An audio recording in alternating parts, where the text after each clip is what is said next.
आहेत अण्णासाहेब कल्याणी विद्यालय साताराचे विद्यार्थी, इयत्ता 8वी व 9वीचे विद्यार्थी. पथनाट्य हुंडाबळी एक जिवंत जखम. आजही कित्येक सुमन जन्माला येतात, शिकतात, स्वप्न बघतात, पण हुंड्याच्या लालसेने त्यांची स्वप्नावली ध्यानात सरतात. हुंडा एक अशी जखम जी आजही भरत नाही. सुमनचे घर.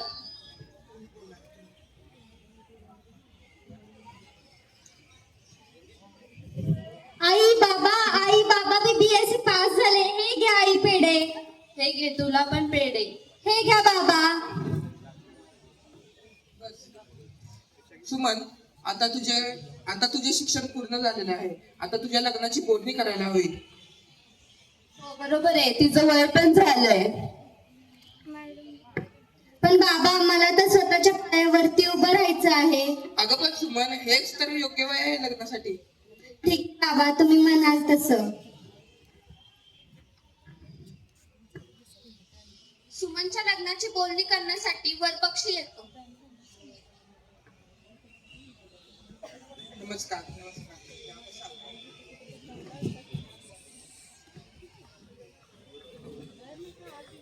सुमनला बोलव.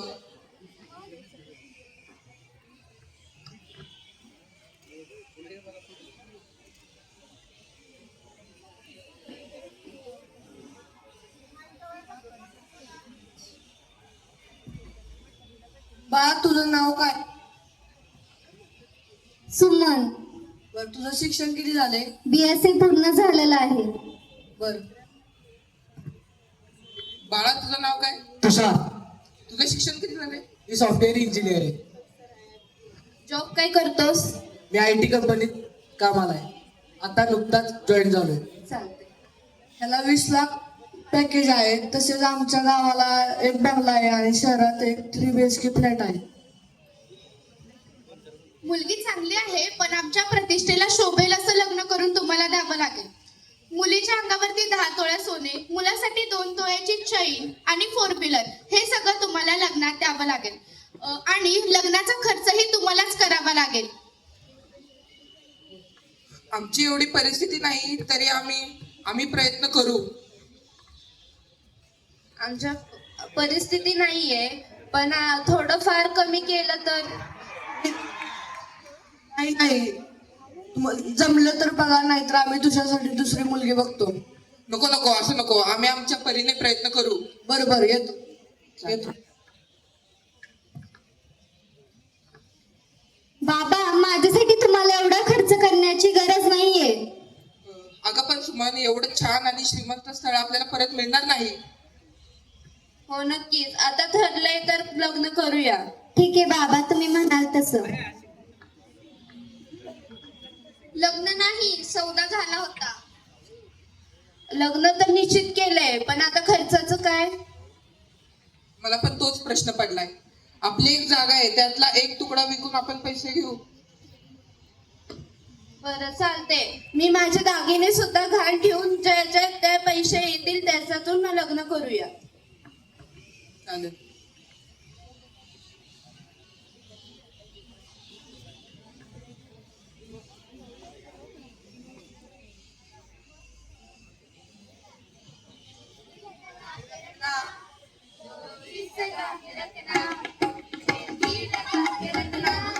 डोली सजा के रखना, ले तुझे गोरी, आएंगे तेरे सजना.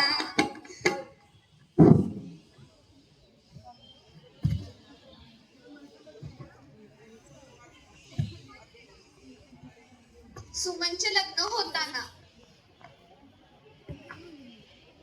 शुभमंगल सावरा.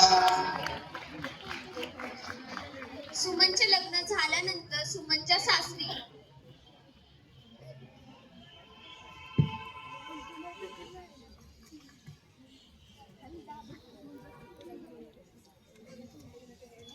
हे घ्या बाबा चहा. शी, हा का चहा आहे वय? चहा आहे का पाणी? साखर टाकली नाहीस काय त्यात? चुकलंच माझं, पुन्हा असं नाही होणार.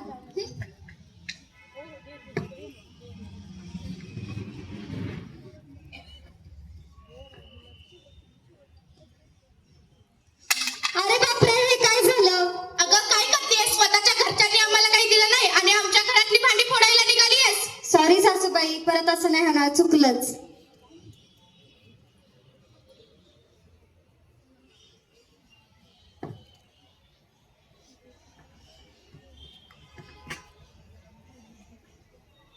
काय करतेस? सगळी धूळ आमच्या अंगावर उडतीये. सासूबाई मी तर नीटच झाडू मारतीये. तुझ्या घरच्यांनी तर तुला झाडू मारायला नाही शिकवलं का? थांब मी दाखवते. अहो सासूबाई, चुकलं, पुन्हा असं नाही होणार. चुकार कुठली? अगं नीट झाडू मार. काय हो, लग्नाला 3 महिने झाले पण सोन्याची चैन काय आली नाही?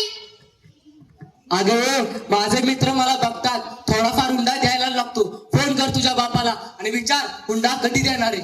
अहो आमचं घर गरिबीच आहे, तुम्हाला तर माहितीच आहे ना, तुम्ही तरी समजून घ्या. मग जयच बस इथेच. बघितलं, सुमनचा सासरी किती अत्याचार झाला. आता पुढे पहा.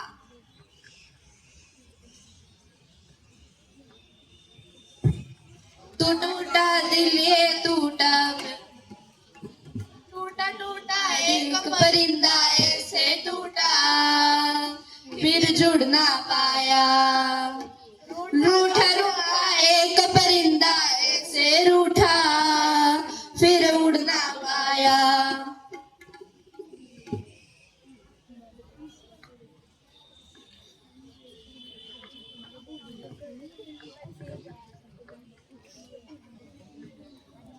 आता आपल्यालाच काहीतरी करायला हवं. हो, काहीतरी करायला हवं. पण करायचं काय? आपण हिचा खेळ संपवून तुझ्यासाठी दुसरी मुलगी बघूया. हो चालतंय. बोलवा तिला. सुमन, काय हो सासूबाई, काय झालं? काय करताय हे? वाचवा. कोणी आहे का? वाचवा. काय करता हे? वाचवा. वाचवायला नाही येणार आहे. वाचवा.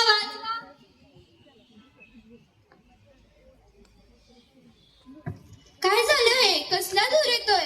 अहो, स्वयंपाक करताना सुमनला आग लागली. आम्ही तर वाचवायलाच धावलो. बापरे, काय झालंय? ताबडतोब पोलिसांना बोलवा. नाही, त्याची काही गरज नाहीये. नका बोलवू तुम्ही पोलिसांना. त्याची काही गरज नाहीये. असं कसं? पोलिसांना तर बोलावंच लागेल. हॅलो पोलीस, तुम्ही ताबडतोब या. इथे गुन्हा झाला आहे, तुम्ही ताबडतोब या. काय झालं इथे? काय चाललंय? अहो, स्वयंपाक करताना तिच्या पत्र्याला आग लागली. आम्ही तर काही नाही केलं. हो का? मग इथे रॉकेलचा वास कसा येतो? आणि तिला दुखापत पण झालेली आहे. येथे अन्याय झाला आहे. आता तुम्ही लोक लपवू नाही शकत. आकाश तिच्या बाजूने उभा आहे.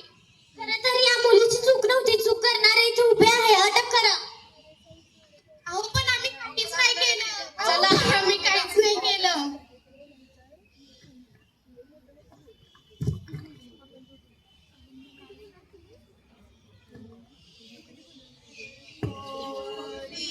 चिड़ैया नन्ही सी चिड़िया अंगना में फिर आ जाए. ओरी चिड़ैया नन्ही सी चिड़िया अंगना में फिर आ जाए.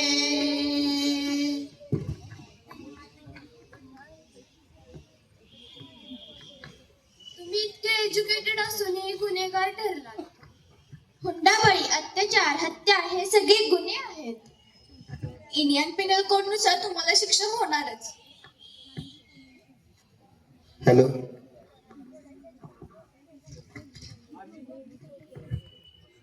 आम्ही हुंड्याच्या लालसीपाय एका मुलीचा जीव घेतला. तुम्ही असं करू नका. आम्ही जो केला तो गुन्हा होता, असं तुम्ही करू नका.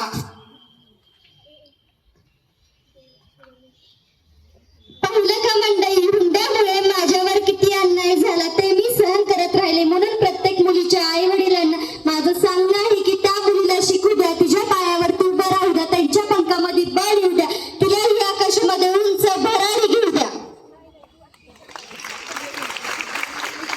हुंडा देऊ नका, हुंडा घेऊ नका, स्त्री सन्मान, देशाचा अभिमान, हुंडा द्यायला रोखूया. नव संसार रुजूया. आमचा एकच संदेश, हुंडा मुक्त भारत, साक्षर सुरक्षित भारत. आमचा एकच संदेश, हुंडा मुक्त भारत, साक्षर सुरक्षित भारत. आमचा एकच संदेश. हुंडा मुक्त भारत, साक्षर सुरक्षित धन्यवाद